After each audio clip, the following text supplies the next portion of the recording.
So, buongiorno, everyone. um, we're just getting started, and just knowing that there's some people on Facebook, I just quickly went and put the handout I have online, and I will flash that up on the screen in just a moment. I'm also going to add it to the Zoom chat here, and we'll see if while we're at it, we can add it to the Facebook chat, just so you can follow along, or you can also contact me later. Let me just upload it right now, and then I will officially get started. Come on. Okay, hold on. Apparently Zoom is not as nice as I thought it would be about uploading a file. Anyway, so as I'm doing this, I can multitask. My name is Niccolò Bartolazzi, and thank you for coming to learn how to produce Commedia dell'arte for a modern audience. I'm going to presume that many of you happen to know a bit about Commedia, or you probably wouldn't be here. Now, there's a lot of classes on Commedia, and I do recommend you taking them. But one thing I found is that I wanted to put on a Commedia production in the modern SCA. Oh, okay, looks like the file actually uploaded twice, and I wasn't sure about that. So those of you in Zoom, you have the file for there. I'll try to get it on Facebook, but I will give you a link in just a moment.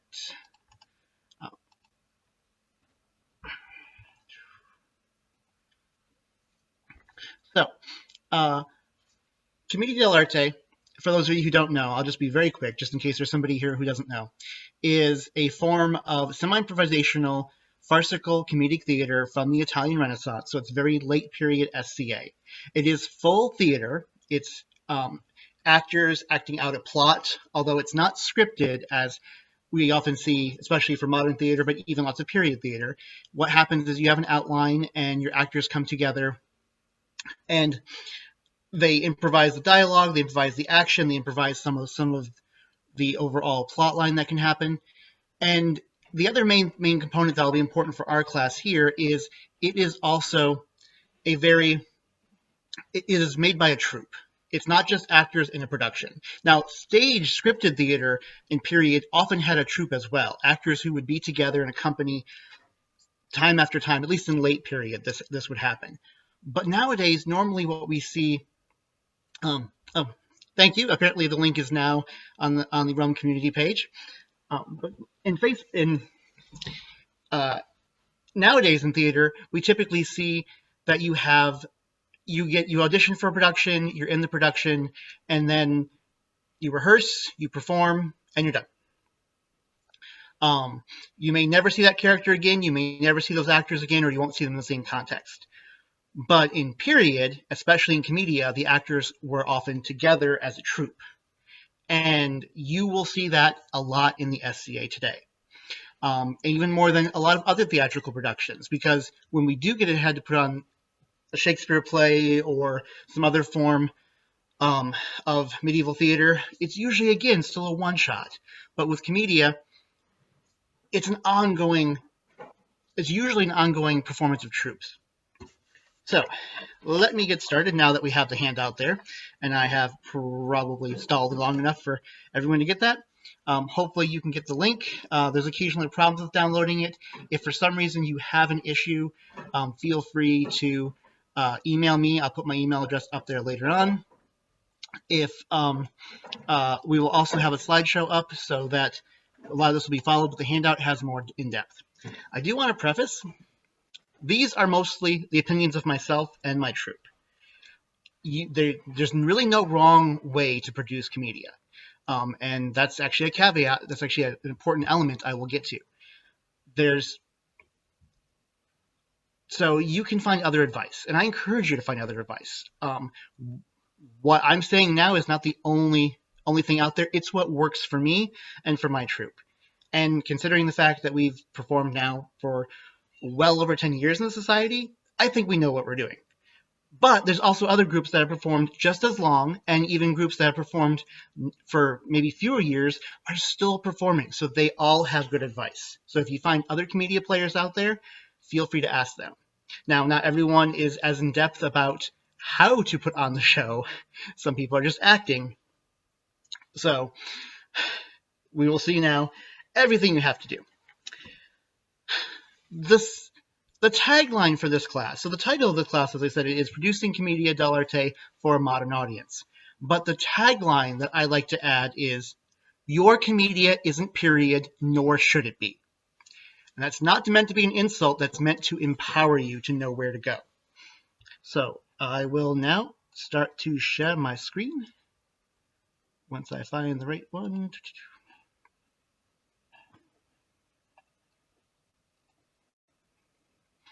Okay. Come on. So a lot of this is just a summary of what's in the handout. You will actually get a chance to see more in depth my thoughts when we get there. So the 3 guidelines, we will explain why I have them here, is be willing to update, don't be bogged down by authenticity, be flexible and adaptive, and just do it. There is a 4th element to this class because I added it just this week, specifically about Zoom and performing online. So we will try to get to that. I will make sure we have time for that. Here's a link to the handout in case you didn't get it, but I think everyone can see it now. It is mostly just an essay on everything we're going to cover. So the reason why I said is don't worry too much about authenticity is, well, you should worry about it to the degree you want, but don't worry if you're not authentic. I know in the SCA we quite often want to be as period and as historic as possible. And that works for certain things. If you're making garb, you can usually replicate it fairly well. You can go to the depths of the techniques of how to create the cloth, how to stitch, how to sew, the dyes, etc. If you're doing food, if you're doing armor, if you're doing calligraphy, there's a lot you can do to be replicating an actual piece, or at least all of the items of it. When you get to performing arts, it can get a lot more complicated. And the first thing to know is no matter what you do, it's almost definite you will not be 100% historically accurate. And if you try, it is probably going to be stressful and it is probably going to actually harm your creativity and your enjoyment. But that's not a problem because you're still researching the history and you're using it, and you're going to enable you to put the C in SCA. You're going to be creative and make something new that's inspired by the old. The reason why I say it can't be 100% accurate is because there are so many variables that just don't work today. For one, language and dialect. Of course, this seems obvious, but it's good to start thinking about why we're already going to be pushing a little bit away from period. In the 16th century, the characters would have spoke Italian, and not modern Italian, the Italian of the 16th century. Nowadays, most of your commedia productions in the SCA will speak English or the local language if you happen to be in another country. But it goes even deeper than that. In the 16th century, they had certain characters associated with very specific Italian dialects that denoted from what region they were from. Like Pantalone had a Venetian dialect. Dottore had a dialect from Bologna. The servants would have various dialects from Bergamo, etc., etc. Even if you have an Italian audience today, those dialects and the sort of stereotypes behind them probably won't mean anything, and they definitely don't mean anything to anyone from an English audience. But they were very important for the characterization and period. So you've already lost that, and that's fine. There are things you can do. I don't generally encourage trying to come up with equivalent English or American English dialects, but you can do some voice effects for that. Make sure a character sounds elite or snobbish or an erudite or a foolish lover. You can come up with various strange and not necessarily normal voices that can still convey some of this characterization, even if it's not associated with the historical birthplace of the character. And birthplace not of the character as a character, but birthplace as if they were a servant born there. Period Commedia also would have had a lot of Italian word puns, and you want to have word puns. To be period, you're going to have to include some jokes and humor, but you can't do that in Italian, so you're going to have to make up an equivalent of English. And this means that sometimes you're playing off of words, choice of words that never would have worked in period because they would have been completely different language. Homophones that are in English aren't necessarily homophones in other languages.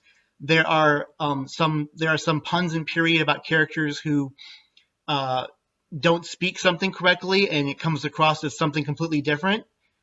In English, you're going to have to use different words, which might mean a different plot line, a different joke. But again, that's fine.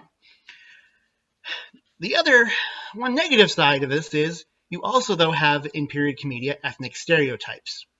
Those are, with one exception, they're not necessarily incredibly common. They're usually more guest characters, but they show up. And at the time, it was considered to be a lot more acceptable to make fun and mock certain people. Venice had both a warring and a heavy trade relationship with the Ottoman Empire. So you may find Turks referenced as what, from Turkish pirates to Turkish soldiers to Turkish princes visiting dignitaries. I would have often either actual characters or characters disguised as although probably using more slur language than we want to use today. And the characters would probably have the stereotypes of the time frame, the negative stereotypes about them.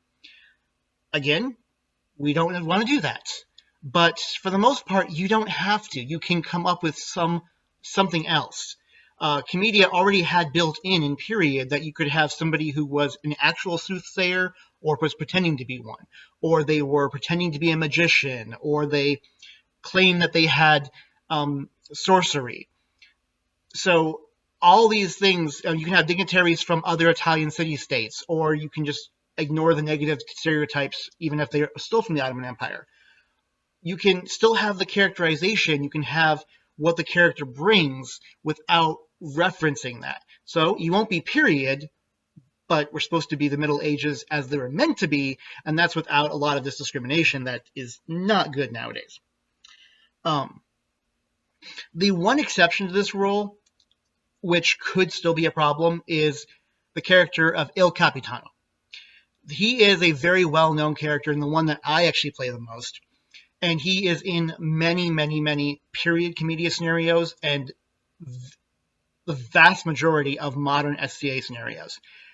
So most of the play, you're going to have basically Italian characters. So you can just pretend that everyone's Italian. This is translated in English for the audience. They're all from various usually northern Italy cities and regions.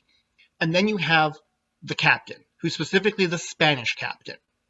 And this was literally to make fun of the Spaniards. A few decades earlier, Spain conquered a good part of the Italian peninsula. Not northern Italy, but there was this trope of the strutting, bragging Spanish soldier because he could walk around everywhere in Italy, even the parts that they didn't conquer, and mock the Italians for not being strong enough to repel Spain. So at the time, they were punching up to mock basically their oppressors or people who had warred and abused with them. It technically is an ethnic stereotype. It's technically offensive. I have not seen any literature to say that modern-day Spanish audiences have a problem with the character, but I would definitely say be aware of this. I have had a few people not Spanish descent ask about this specific character. All I can think of is the Capitano is usually a more fleshed out character. He has a backstory, he has depth, he has parts of the play, whereas most of the other foreign characters are just complete stereotypes and just like in one or two scenes, whereas Capitano will have a plot line. For any of this, if it opens up a dialogue, just be very willing to have that dialogue, because we should all be listening and understanding. So far, I haven't seen a problem with it. Maybe partially is a lot of modern troops try to take down some of the worst traits of the character or emphasize this is this particular person and not necessarily all Spanish. But again, since it's also not it's not picking on a group of people that is routinely disparaged in society, that it's not considered to be as vulnerable. Again, your mileage may vary, but so far we've had some pretty good luck. I just like to put it out there is that we should think about it at very least. So a few other notes that I wanted to say, going back to language, try to avoid very, very modern words. And this is really hard. Experienced players often fall into using the word okay. Try to avoid using okay. Try to avoid using turns of phrases, vernaculars, modern day slang. At the same time, you may find that words that we use today existed, at least in English, hundreds of years ago, but had a very different meaning. The word car has been around for centuries, but it did not mean an automobile 400 years ago. But now, if you talk about a car in your period play, your modern audience is probably going to just, they're going to be shocked out of the moment, which is exactly what you don't want them to be. All right, next problem with authenticity is duration. Period productions were usually 3-act plays. They usually had an intermezzo act in between, which could be a full musical number or another short play. They could last several hours. Today, you're probably only going to get an hour. There's occasions you may be able to get more, but you should really aim for an hour because it's what audiences expect and what they want. And that hour is more than you'll get at most SCA events. Most events will want you to do something shorter, which could be a half hour, or it could be 10 minutes, or less. I've had less. Now, we don't have much documentation of a shorter period play in terms of Commedia dell'arte. But there are some similar art that uses some of the same kind of humor and maybe even some of the same characters, some of which could be predecessors to Commedia. But even if there isn't, it is still very useful for you to be able to do a short piece. This gives you that ability because if you only want to do full 3-act, hour-long productions, you won't find many events, especially when you're starting out, that will give you that much time. So, and having that long of an event usually also requires a larger cast, which we'll get to in a moment. So when you're starting out, you may only be able to do a smaller skit.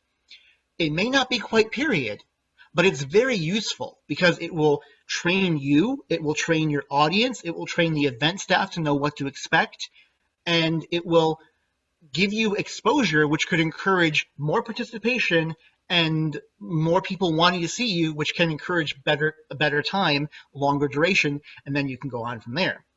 So definitely think about shorter skits. Those could be scenes from a play. Those could be part of a plot line that you take out half the characters so you're only focused on one element. We've also been inspired by other pieces of theater that are not Commedia. We're especially inspired by Japanese Kyogen, which in period was short, small cast farces that were semi-improvisational as well. Completely unrelated to Europe, they wouldn't have known about Kyogen, but a lot of the humor is universal. It has masters and foolish servants, braggarts, bickering couples, everything that you can either use to inspire you to write a short period piece that's just 10, 15 minutes, maybe less, and then you're going on from there. Now, speaking of cast, like I said, period productions would also have, minimum is about 12, and many would have 20 or more. Now, some of these actors would only appear in 1 or 2 scenes. So there's basically guest cast, but you still have a main core cast, which would include at least the patriarchs of 2 households, sometimes more, at least 1 child, sometimes more for each one, at least 1 servant, usually more, some youths and their servants who are not associated with households, other characters like the Spanish captain, like a soothsayer, like a visiting dignitary who may have their servants, and they each have to have something to do with the plot. That's a lot, and it creates a long production, and not necessarily one that your audience wants to see, and you're definitely not going to get the time. you're also just not likely to get the cast for it. It can be hard to get enough cast for an SCA production. Because remember, this is a hobby within a hobby. In period, it was a profession and a livelihood. They formed Campagna, Familia. They were a group that lived together, traveled in wagons with all their properties to perform in multiple countries. We don't do that. I mean, I would love to do that, but we don't do that. We have day jobs. The SCA is our hobby, and within the hobby, we have many hobbies. Finding people who can take away their already compromised time and then take away more away from the SCA, you can do it, but you should not expect to have a large cast. And you don't need to. A lot of modern productions will limit the amount of characters they have, which helps limit the amount of cast. They may have only 2 households with 1 servant apiece. They may have only 2 lovers as opposed to multiple pairs of lovers. And the plot lines still work. When you can get a larger cast, like for our troops, usually something like Penzik, we can get a larger cast. We can do something that maybe is a bit more period, that has these extra households, extra characters, extra servants. But you can still do Commedia. You can still do even full 3-act Commedia with a handful of characters. It may not be anything you can find in a period text, but it still will look like period Commedia. It will still have the elements of it. The other good thing about reducing number of characters is you also can help balance out the scenes. A lot of period productions were very unbalanced. They may have characters that appeared just once, or characters that barely impacted the plot who were just there. And maybe that works for period theater, but modern day audiences and actors usually want something more. We usually want to feel invested in the characters. We want to feel the plot. We want to have, hopefully, all the characters interact with all the other characters. Having enough characters also means that you can have actors be off stage and resting and reviewing the scenario more often. So there's a lot of benefits for having a smaller but balanced cast. Now, the other aspect that often happen in period is that the actors would play the same part for the duration of their career. We know of a few times when they may have changed, but it was like a career move. It was a big change, and they never went back. There may be other exceptions to this rule that we just don't know about, but generally speaking, 1 actor, 1 role. In modern SCA, some actors will do that, but many will not. They may have preferred roles, but they'll be familiar with enough variety of roles, and they may enjoy taking on different roles. Even experienced actors who are 90% of the time the same part will sometimes take multiple roles if another production needs it. And again, it's because we don't have a large cast, and we don't all have this free time. If your normal Pantalone can't make your next production, but you have somebody else who can play Pantalone, he just doesn't usually, bring him on board. That's fine. You may find that in your rehearsals, somebody can't be there that day. Well, luckily, if someone else happens to be experienced with playing Capitano, they can jump in.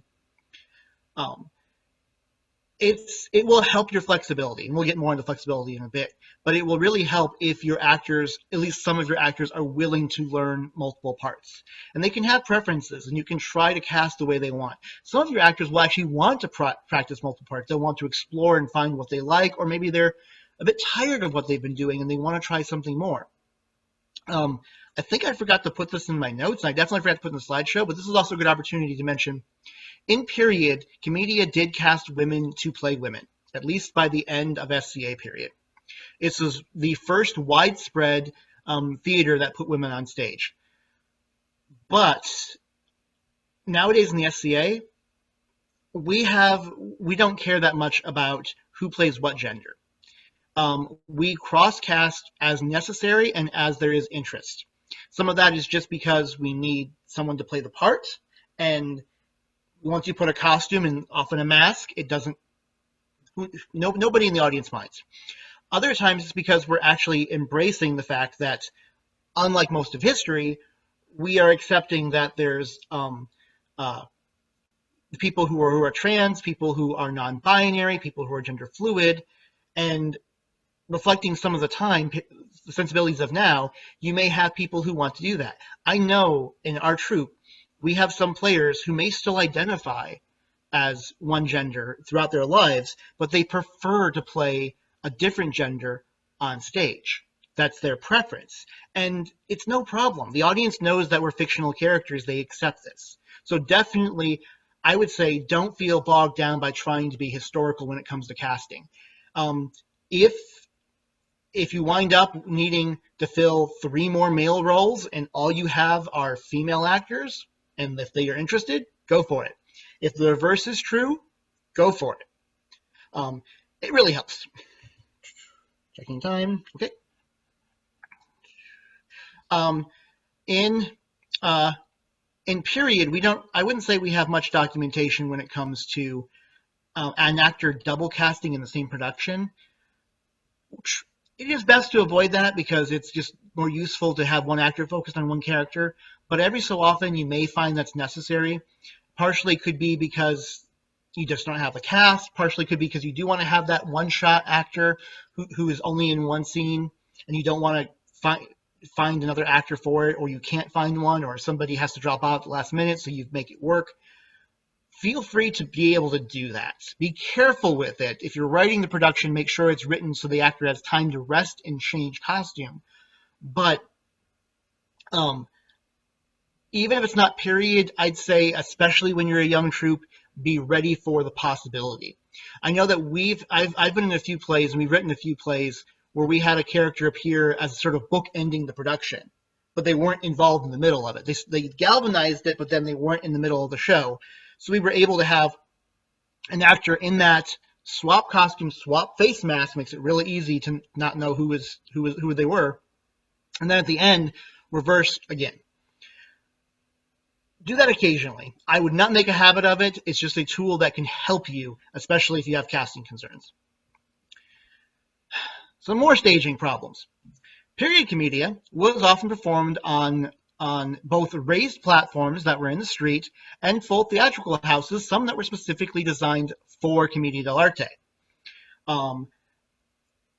You're not going to get that. Oftentimes, if your event has a stage, you don't get on it. There's usually something else going on the stage. Possibly those pesky thrones are already up there.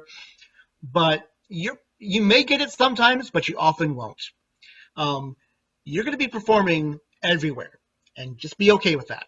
You're going to be performing on the same floor as your audience. You're going to be performing outdoors in the grass and the rain sometimes. You're going to be performing in a classroom with kids' drawings behind you. You may be performing in the corner of a gymnasium while fighting is going on the other side of the hall. All of it's going to happen. Commedia usually also had backdrops. They had backdrops that represent at least 2 houses with doors and windows, some of which were actually multi-level. They would have 2 stories, so an actor could lean out from an upstairs window. You probably won't have that when you get started, and you may never have that. And even if you get some kind of backdrop, whether it's a simple drape curtain, whether it's a cloth backdrop, whether it's actual flats, I've seen all these in the SCA, you won't always have the ability to put them up. There's difficulties with building them, storing them, transporting them, and even when you get to the event site, there may not be space for it, there may not be time for it. So you will likely at times be performing in front of a completely non-period, ugly background. That's fine. The reason why I used the image and it didn't crop it for the cover of the handout is because that's one of our favorite productions. It's actually from an Iron Commedia where we taught a bunch of people that same day and performed it. Great production, hilarious, wonderful play. As you see, we're performing in a classroom for, I think, first graders. Even the desks the audience were sitting at were kind of small. But your modern day audience, especially in the SCA, are okay with this. They won't mind. They don't look at that background. They don't think, oh, this feels period, except I can see an out-of-date map of the United States. No, your audience doesn't care. We all have events in these buildings, these very non-period buildings. Not all of us can be Drakenwald. We do not be able to perform or be able to have events inside castles. So we're used to it, and we accept it, and your audience will accept it. They'll focus on the production. If you can get a backdrop of some kind or a backstage, great, go for it. It's useful. If you can't, your audience will accept the fact that once you're over here, you're off stage. Maybe duck down behind something. We've ducked down behind the teacher's desk. Maybe just face away from the action on stage so the audience knows that you're not there. The audience will accept it. They'll go for it. They want to see this. They want to be entertained.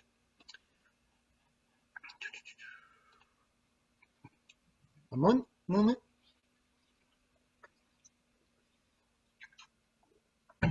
Now we get to one of the biggest changes. Period Commedia quite often revolved around characters wanting to, or actually succeeding in, having sex with certain other characters. Basically, raunchy sex comedies. There's lots of physicality that went on stage, simulated sexual acts, attempted sexual acts, potential groping, even some references of nudity from both male and female actors. Yeah, you're not going to do that in the SCA. I don't know any, with the exception of possibly some private parties, which are technically not official SCA activities, at private camps at like Penzic, no. Most of the time, you're performing in the middle of the day in front of the general populace. There's children and people who don't want this present. So you're probably not going to be as bawdy as Period Commedia could get. Your mileage varies. It depends upon what event you're doing. My troupe, and I've seen other troupes, we do family friendly. We do much more body, full of innuendo. It depends upon the event, depends upon the venue. At places like Penzic, we can control it a bit more. It's a late night show. There's a whole theatrical house. We can get away with doing a lot more innuendo. I know some other troupes would have what's probably considered R-rated comedy. And that's fine. It's in some ways closer to Period. It's great. But you're normally not going to be able to get that. And that's also fine. You want to be able to be flexible for this. If your cast and your venue and your audience want family friendly, do family friendly. Focus on the slapstick. Focus on the situational comedy. Focus on just general humor. Depending upon your audience, you can add a few jokes, or maybe the characters are insinuating what they're after, but you don't explain it too much. Or raise it even higher if it's an adult-only audience. The variety is out there. It just sort of depends, but just be ready to be family-friendly. Along that same note, there's definitely situations in period plays that would not be comfortable today. The great example I have is that Arlecchino is a creature of just desire without inhibition. If he's hungry, he tries to eat the food. If he's sleepy, he falls asleep on stage. If he's lustful, think about a dog. And we don't really like that. That's not really comfortable. There's a bunch of other stuff that happens that characters kidnapping other characters. They don't get particularly violent, but it definitely would be considered aggressive, and there's definitely situations that happen that would not be considered comfortable today. And you want your audience to be comfortable. You want your audience to be entertained. Opening up a dialogue about uncomfortable topics is one thing. Forcing it upon them when they think they're going to come see a family-friendly comedy, not so much. So characters who you want to be the good guys in the end, you don't want them coming across as sexual predators. So you just have to be careful. Other problems we have, as we mentioned before, the insulting ethnic stereotypes. I won't go back into that. One issue that I personally have, and I found that the audiences from my troupe appreciate this change, is period Commedia characters were often, their romance was so shallow, and they are shallow characters, and that's fine. But I'm talking shallow in Commedia is, I just saw a beautiful woman walk through the piazza, I'm in love. Spends the rest of the play trying to get in love. Okay, that's shallow, that's funny still. He has a goal. She may feel the same way from afar. They have something. Doesn't have to have much depth, but at least we see it. But many period plays wind up with a character of the very last scene. Oh, I can't be with the woman I've been chasing this entire time. Oh, this other woman has been interested in me. All right, I'll marry her. It's it doesn't satisfy. Servants will sometimes wind up running in the last scene despite having no time together, going, "Oh, by the way, we got married off stage." Modern audiences don't want that. They want to have some kind of substance. In period, romance itself was shocking to the audience because it was supposed to be that the fathers, the patriarchs, decided who their children married. The fact that the children denied this, and by the end of the play, the fathers agreed to love, not agreed to the status quo, not agreed to centuries of cultural precedent. They agreed to love. That was shocking. So love just on its own was important. Nowadays, the romantic happy ending is what we expect from a comedy. You don't expect them, that's not shocking. So think about the fact that if you want your audience to appreciate this, they got to have maybe a little bit something more involved. Uh, so that's the end of just the periodness of it. You don't necessarily. There's a lot more you can talk about, a lot more specifics. I do recommend researching the periods because don't change for the sake of change, but if you have to change, know why you're changing it. Know why it works and why it may not work. Change what you want to change and don't feel afraid to change. Which brings us to the next section, flexibility and adaptability. Luckily, if you're doing comedy, you're doing improv. So you've got the skills to be on the spot. You got to be flexible with what happens. When you're working with event staff, they're going to have requirements. You may have an idea for the play you want to do. You may have an idea for the duration. They may have a difference, and they are your hosts. They sometimes will feel like they're doing you a favor, and in some ways they are, but remember you're also doing them a favor by adding period content to the performance, but you want this to be friendly. So compromises may have to happen, and they do get the final say. So if you want to put on an hour production, but they say 20 minutes, it's going to be 20 minutes. So be ready before you start planning a lot to give them 20 minutes. You can ask them, you can discuss with them, you can try to see if you could, maybe a different time you could have a longer piece. You can work with them. Be mindful of your needs, what space and duration you have, adapt what they give you. Be mindful of your actors, that they are busy too. They may not make every rehearsal. They may not be in every show. You don't want to make them feel like they're letting you down by not doing that. Believe me, I can get excited and be overly encouraging. I've overstepped a few times with being too enthusiastic about someone being in a performance. I advise you to remember that they have their own lives and that this is not their profession. This is not necessarily their passion or their livelihood. When you get to the event, if you can go to the event if you can go to the site before the event, try it.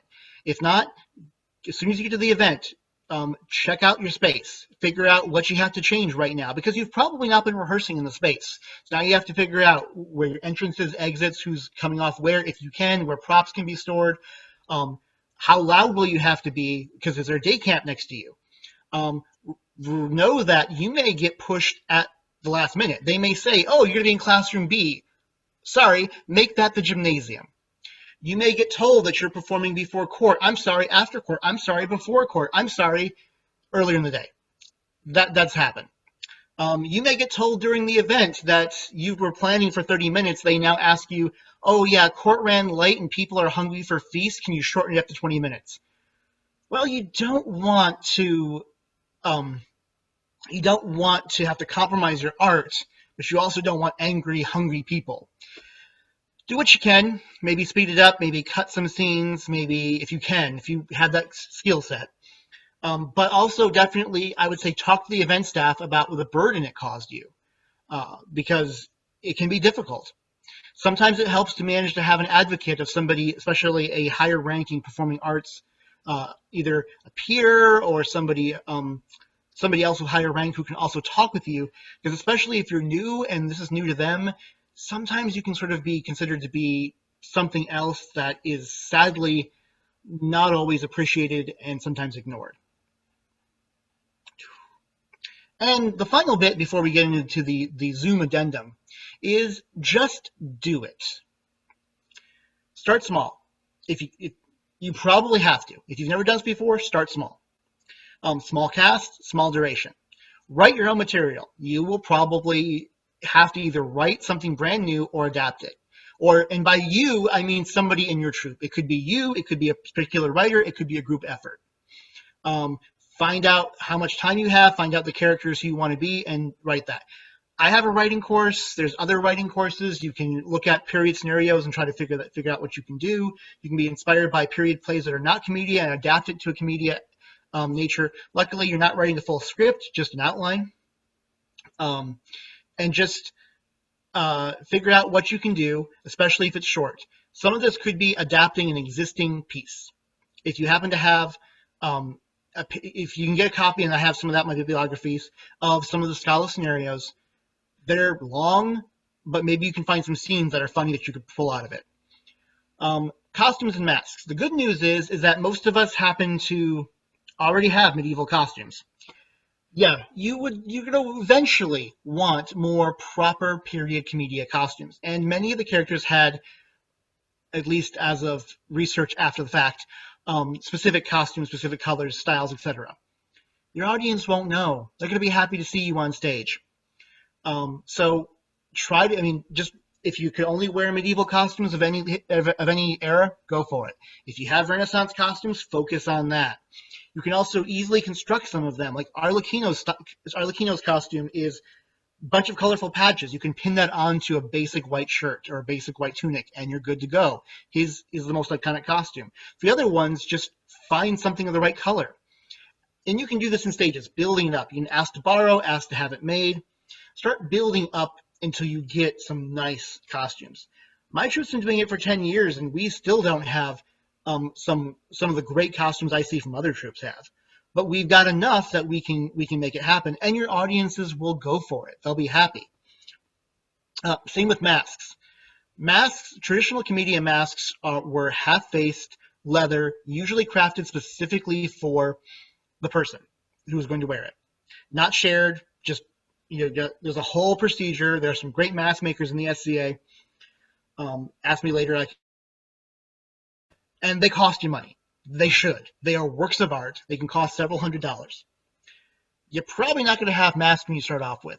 Our troupe doesn't really have leather masks either. We still actually have some more basic, a set of latex masks that we got. Just be careful. Some people are allergic to latex.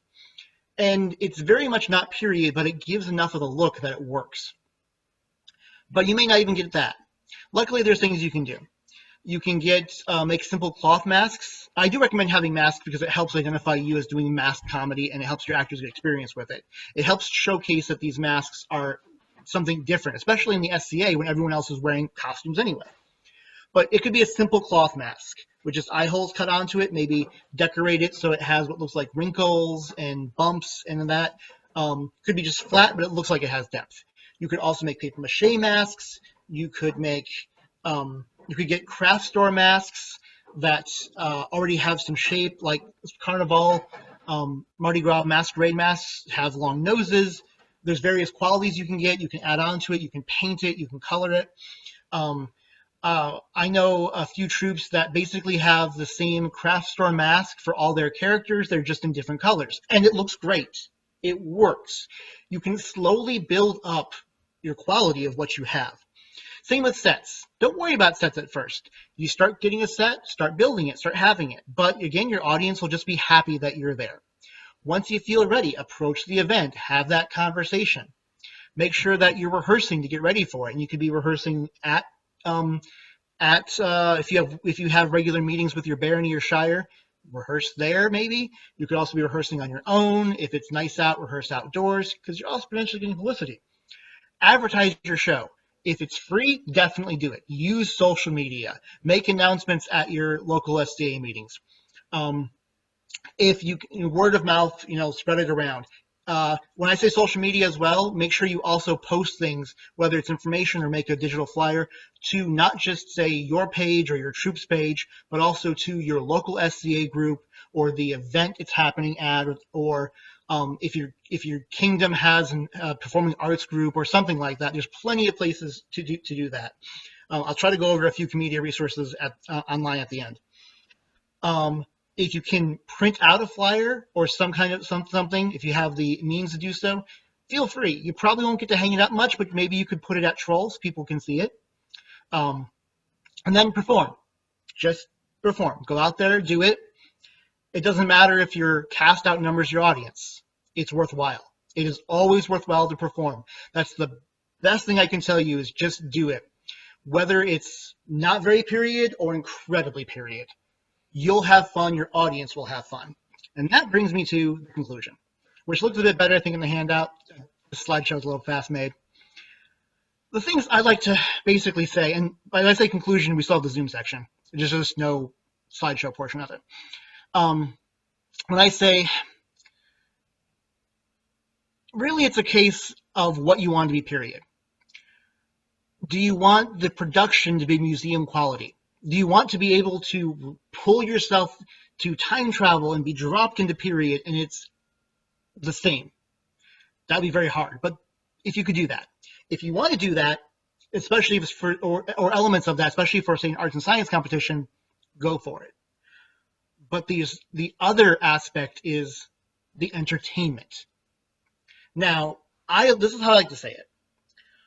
Are you trying to replicate the production quality of a 16th century Commedia dell'arte, or are you trying to replicate your actors and your audience's experience, same as the 16th century? Because what entertained an audience in the 16th century isn't the same as what entertains a 21st century audience. If you want your SCA audience, which is still a 21st century audience, to have the same amusement, the same merriment, the same mirth, the same laughter, the same quality, the same experience, you can't give them a 16th century production. So what are you asking? What is the period that you're looking for? Don't just ignore period, but don't feel chained by it. Remember, the C in SCA is for creative. We are recreating. And since we can't do a full museum replica, not like you could with a lot of garb, with a recipe, with calligraphy, with illumination, with armor, you're making something new. And there's definitely some problems that some people see the performing arts as making too much new when we should be doing just pure. But any performance of anything is new because we're 21st century people performing it for a 21st century audience. But we shouldn't feel like it's an obstruction. We should embrace it. We should be inspired by it, and we should make it happen. Okay, that's the basics of my class. But now we go on to, I'll leave up the bibliography, but it's also in my handout. I'll go on to specifically the section that is probably producing Commedia dell'arte in 2020. Because this year is weird. So much of what I told you still applies, and so much gets thrown out the window. Because obviously, no one in the 16th century performed Commedia dell'arte over Zoom. But I recommend you still do it. Yeah, it's going to be an obstacle. It's no one's preference to have the SCA or Commedia dell'arte this way. We want a stage. You want physical interaction with your fellow actors. You want to see the audience and get the energy from the audience. And for some people, they need this, and that's fine. That is perfectly acceptable if that's what they want. But for others, you may still want that performance. I know I do, and a lot of my troupe does. And I know other people out there who want that too, and not just Commedia, but also other performing arts in the SCA. And audiences want this. They want to see this content, and it's very valuable. A lot of people are stressed and depressed right now. But having a goal, having a project, it's definitely helped me out. And having something new that we can entertain the audience with, that also, I think, it encourages them to embrace better being home, that the events aren't happening. They still have something they can do. They can stay home, which is good because we still should be social distancing. There's a lot of difficulties, but there's also opportunities. Difficulties that you have is, your people aren't together, so you have to perform over Zoom boxes, just like this or similar software. Um, Not all of your actors may have all the costumes. Like most of our costumes are in my house. I managed to transfer a few of them to fellow troupe members who happen to be nearby, but we have other players who are nowhere close who don't have access to our costumes and masks. Audiences don't care. Just like performing in front of a classroom or performing with a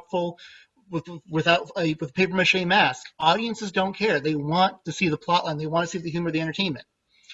Um, a few other interesting things can happen because there's always a bit of a delay in Zoom. People could forget to turn off their mic. People could turn on their mic or off their mic. People could have connectivity issues. All that fun stuff can happen. But you can also have problems on stage. Someone could slip and break their ankle walking on stage. Someone could get sick at the last minute. There could be a loud band playing right next door or cannons going off. Both of those have happened during your performance. So don't think of Zoom as being any different. It has obstacles. That is true. You can't see your entire costume. You can't use your entire physicality. You can't interact. But there's other benefits that I think really help. And this is probably more for performing arts in general and not just Commedia. One thing that I absolutely love is we can see ourselves. I can see exactly what the audience sees. I can see other people, the other actors. Even if I'm backstage, even if my camera's off and I'm backstage, I can see the other actors. I know what they're doing. I'm not just trying to hear them and trying to see through the curtain. I can see their faces. Usually when we're acting, we're cheating to the audience, so we're looking more at the audience than the other actors. This is how I'm talking to you on stage. I can sort of see the other person, but in Zoom, I'm often looking right at the screen, so I can see their faces. You can utilize elements of lots of facial expressions, more than you can usually do on stage, because you're doing close-ups. There's other interesting tricks that I've seen. E. Sebastiani had a workshop on this that's sort of fun. You can do things that physicality you couldn't do on stage because it would just be impractical. But now you can do this by holding up certain props, pretending to have certain kinds of fight sequences. And it gives you opportunities to do these other things. When you want to have interactions, there's just ways of doing that. If you want to hug somebody, you can sort of reach towards the camera, or if we will sometimes pass a note where we pass a piece of paper to the camera and the other actor pulls their similar piece of paper back from the camera as if they passed it. Audiences get it. Audiences accept it. They know that this is different and still seeing the plot line. Other great benefits that I have found is you can act with actors who normally wouldn't have ever been able to be with you because they either couldn't travel or they or for whatever reason they weren't coming to the event. Now they can perform with you, and you can get an audience that you wouldn't normally be able to see. You can perform at events that you would normally have not gone to. My troupe has performed at several East Kingdom. We've only performed at one East Kingdom, event so far. We have another one coming up. We don't normally travel to the East Kingdom. We can't. We all have busy schedules, and it costs money to travel. But we can now. If anything, my troupe has actually been more active than we typically would have been because of all these virtual events we can do. And this is not for everyone. That is true. It's not everyone's going to want to do this, and that's fine. It's what people want. We want it. Some audience out there wants it, so we can still provide that content. It is very not period, because obviously, but we're still giving a period play with period-inspired play, plot lines, improvised scenario, period-inspired characters, period-inspired humor. And in the end, that is the most important thing that you can do for producing Commedia, whether it's actually on stage or it's on Zoom, is give them that plot line, that story, that humor that's inspired by period. And that's why everything else can be flexible, and it can be flexible on a case-by-case basis. but that's what you want to do to be able to get where we are. Okay, I think that's, darn, I said okay. I am terrible with that. I've been doing Commedia for over 15 years, and I'm still bad about that. All right, so, all right, I'm trying to see. Well, I don't apparently have any questions in Zoom. I don't know if anyone's checking the Facebook, if there's questions in the Facebook that I haven't looked at yet. If anyone wants to put questions in the Facebook, I can try to answer that. No, I don't see any questions on Facebook. Okay. Oh no, slight tangent. We managed to do an SCA show with one of the members of our troupe who doesn't normally perform in the SCA.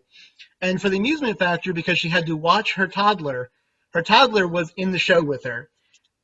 Made no sense to the plot, was cute, was adorable. We just went with it. And again, your audiences are just going to go with it. When we started doing this, we thought about, oh, we should have, a blank background behind us, maybe put up scenery, make sure lighting is good. Oh, try not to have the sound of cars outside. Yeah, no, that became too much. If you really want to do that, go ahead. Please do it. But don't feel like you have to. Because again, the audience wants content. We're all embracing that we're interacting via Zoom. We accept this. We accept it just as much as there's a classroom behind us, or there's the parking lot because we're outside in an event is behind us. They accept that. Oh, look, there's your 21st century wallpaper. People accept it. Now, you can play around with Zoom and try to turn on virtual backgrounds, and that can be fun. Just make sure that you are capable of, your system is capable of doing it, you have the right lighting, because sometimes it will actually vanish your skin, or it'll look really weird. You can try that. There's a few other things that you can try with stuff like Zoom, but don't feel burdened by it. Don't feel like you need to. If that's what you and your troupe want to do, sure. But if you just want to do Commedia in front of, I don't know, the TV set in the background, hopefully it's off, go for it. It's no different than having those old antique overhead projectors in classrooms, and we performed in front of those too. Okay, is that enough time for anybody to ask questions if they wanted to? No questions? Good? Yay! All right. So if you got my handout, my email address is on there. If you don't see it for some reason, it is lazzi@case.edu. That's Lazzi, Lazzi, at case, spelled .edu. Lazzi, the Commedia term for basically comedic stage business, so you've probably seen it, or you can look it up, because it's going to be in all the Commedia references. So if you want to reach out to me, if you need another copy of the handout, or you have other questions, feel free to look for it. In terms of Commedia resources online, for the SCA specifically, there is, look for on Facebook, the Society for Creative Anachronism, Commedia dell'arte and the Society for Creative Anachronism. That's a discussion group where lots of us will discuss, often announcing upcoming shows, but if we happen to have projects or discussions, we may come up with that. You can also find a lot of good discussion, growing discussion. We're trying to build it up. There is the Midrealm Performing Arts Facebook page, and there's various other performing arts Facebook pages and this and that. If you're in the Midrealm and you want to go see Commedia, there's, of course, my troupe, which is often performs in the Northern Oaken region, although we do travel. They're not as active, but we're trying to encourage them to be active. There's East Scandali, which is older than ours and one of the troupes that inspired us. They're in the Southern Oaken region. If you happen to not have a Commedia troupe near where you live, which was my case, please go build one if you want to do this. And reach out to not just me, but the Commedia people in general, and we will help you. We will encourage you. We will help you fly.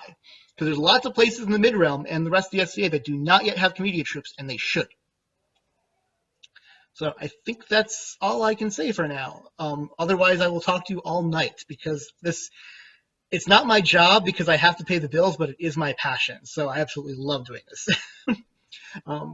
Thank you for Rum for having me here, and thank you for everybody who watched, and hopefully you learned something and had fun along the way.